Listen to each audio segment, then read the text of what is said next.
Ada seorang ulama besar, ahli zuhud, namanya Hasan Basri. Beliau merupakan ulama yang paling tua di antara para tabi'in.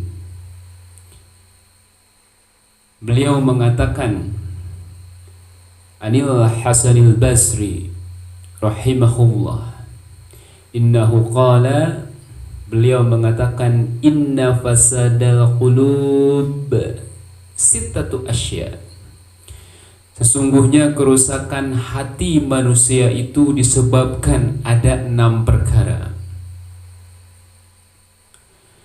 Yang pertama, awwaluha yudnibuna biroja'it taubah. Mereka berbuat dosa disertai harapan dosanya akan diampuni. Jadi banyak orang yang mengandai-andai, manusia yang usianya di bawah 30 tahun, mereka terus sekali berbuat maksiat, tidak sholat, tidak puasa, main terus kerjaannya, meninggalkan kewajiban sebagai muslim. Nah, kenapa dia seperti itu? Karena dia selalu berangan-angan nanti dan nanti. Oh, saya masih muda ya, misalkan saya masih muda, belum tua, nanti ajalah tobatnya. Nah, itu yang bisa merusak hati, punya pemikiran seperti itu. Ya, kenapa kita tidak boleh berpikiran seperti itu? Karena kita tahu bahwa usia manusia itu tidak tahu.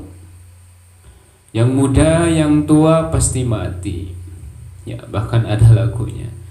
Yang tua mati, yang muda mati. Ya tentunya jelas. Mau yang sehat ataupun yang sakit pasti mati. Yang mati, yang sehat tidak menjamin dia untuk usianya panjang. Jadi jangan sampai kita mengandai-andai, menunda-nunda untuk meminta taubat kepada Allah Subhanahu wa ta'ala. Karena usia kita tidak tahu sampai kapan usia kita. Dan yang kedua, penyebab rusaknya hati itu, ya'lamunal ilma wa la ya'malun. Mereka memiliki ilmu tapi tidak mengamalkannya. Banyak sekali sekarang orang-orang yang berilmu, yang punya wawasan agama, tapi mereka tidak mengamalkannya. Menyuruh kepada kebaikan kepada orang lain tapi dirinya tidak melaksanakan. Jangan sampai kita menyia-nyiakan ilmu yang kita punyai. Jangan sampai kita tidak mengamalkan ilmu. Ilmu itu kan maknanya luas. Ilmu agama mencakup semua umum, ilmu fikih, bab muamalah, bab akidah, keyakinan, dan lain sebagainya. Mereka tidak mengamalkannya. Mereka punya ilmu, tahu haram, tahu halal, tahu misalkan harta ini harus dijakati sekian, tapi mereka tidak mengamalkannya. Dan ini akan menjadi penyebab rusaknya hati orang tersebut. Ada ilmu tapi tidak mengamalkannya. Yang ketiga, penyebab rusaknya hati manusia itu, wa idza amilu la yukhlishun. Apabila beramal tidak ikhlas karena Allah Subhanahu wa ta'ala. Mereka beramal sibuk, mereka bersedekah, pagi sedekah, siang sedekah, sore sedekah, tapi tidak karena Allah. Ingin dipuji, ingin disanjung. Ya, gimana caranya supaya dia itu disanjung, dipuji oleh orang lain? Ya seperti itu jalannya. Mereka melakukan suatu kegiatan-kegiatan agama, kegiatan-kegiatan ritual-ritual yang berkaitan dengan beribadah kepada Allah Subhanahu wa ta'ala. Ada yang dengan sholat, dengan puasa, dengan sedekah, dan lain sebagainya. Tapi mereka tidak ikhlas karena Allah. itu akan penyebab hatinya rusak. Dan jelas ketika dia berbuat suatu ibadah tidak ikhlas karena Allah, jelas dia itu rusak hatinya. Na'udzubillahi min dzalik. Jangan sampai kita termasuk golongan seperti itu.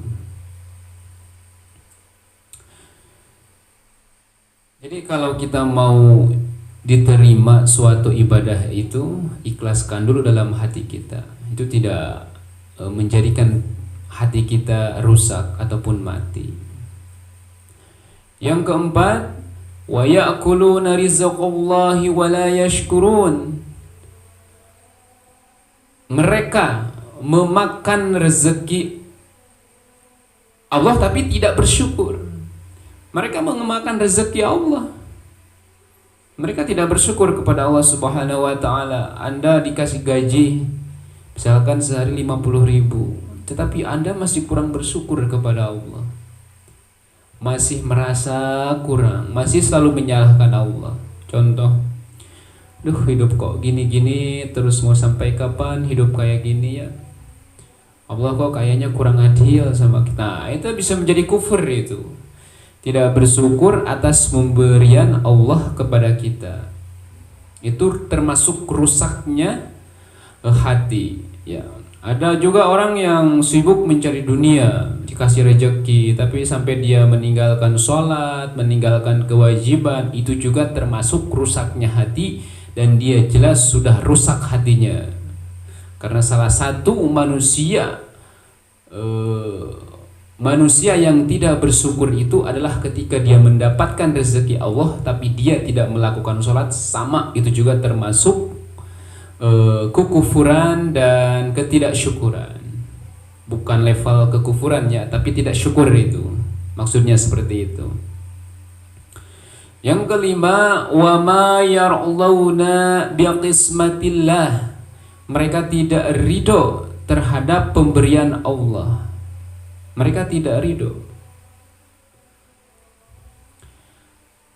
Jadi mereka itu dalam arti apa yang Allah dikasih kepada dia, dia tidak ikhlas. Dikasih miskin, dikasih penderitaan, dikasih ujian seperti itu. Jadi tidak menerima qada qadarnya Allah Subhanahu wa taala. Itu termasuk hati rusak dan harus diperbaiki. Karena kaya dan miskin itu hakikatnya sudah ditentukan oleh Allah Subhanahu wa taala, yang harus kita syukuri, yang harus kita tafakuri. Yang keenam, wa yadfinuna mautahum wa la ya'tabirun. Mereka suka mengubur orang-orang mati di antara mereka, tapi tidak mengambil pelajaran. Mereka sering sekali mengantarkan jenazah ke kuburan. Ada juga orang yang suka gali kubur itu, tapi mereka tidak mengambil pelajaran. Ya. Ada orang yang tugasnya menggali kubur, ya, menggali kubur itu. Orang yang menggali kubur itu orangnya nggak sholat, ya misalkan contoh. Jadi setiap dia menggali kubur ataupun mengantarkan jenazah, ya hidup masih seperti itu. Tidak ada hikmah bagi dirinya. Tidak ada pikiran bahwa nanti juga saya akan seperti dia, akan dikuburkan, akan mati, akan menjadi jenazah. Kenapa seperti itu? Karena rusak hatinya. Itulah 6 penyebab rusaknya hati manusia. Jadi sesungguhnya manusia itu difungsikan oleh hati, oleh qalbu kita. Jadi bersihkan hati kita dulu. Kenapa ya doa-doa kita kok susah diijabahnya? Karena hati kita rusak. Ya mustahil kalau kita tidak mempunyai dosa, tapi sekurang-kurangnya perbaiki hati kita itu. Jangan sampai rusak.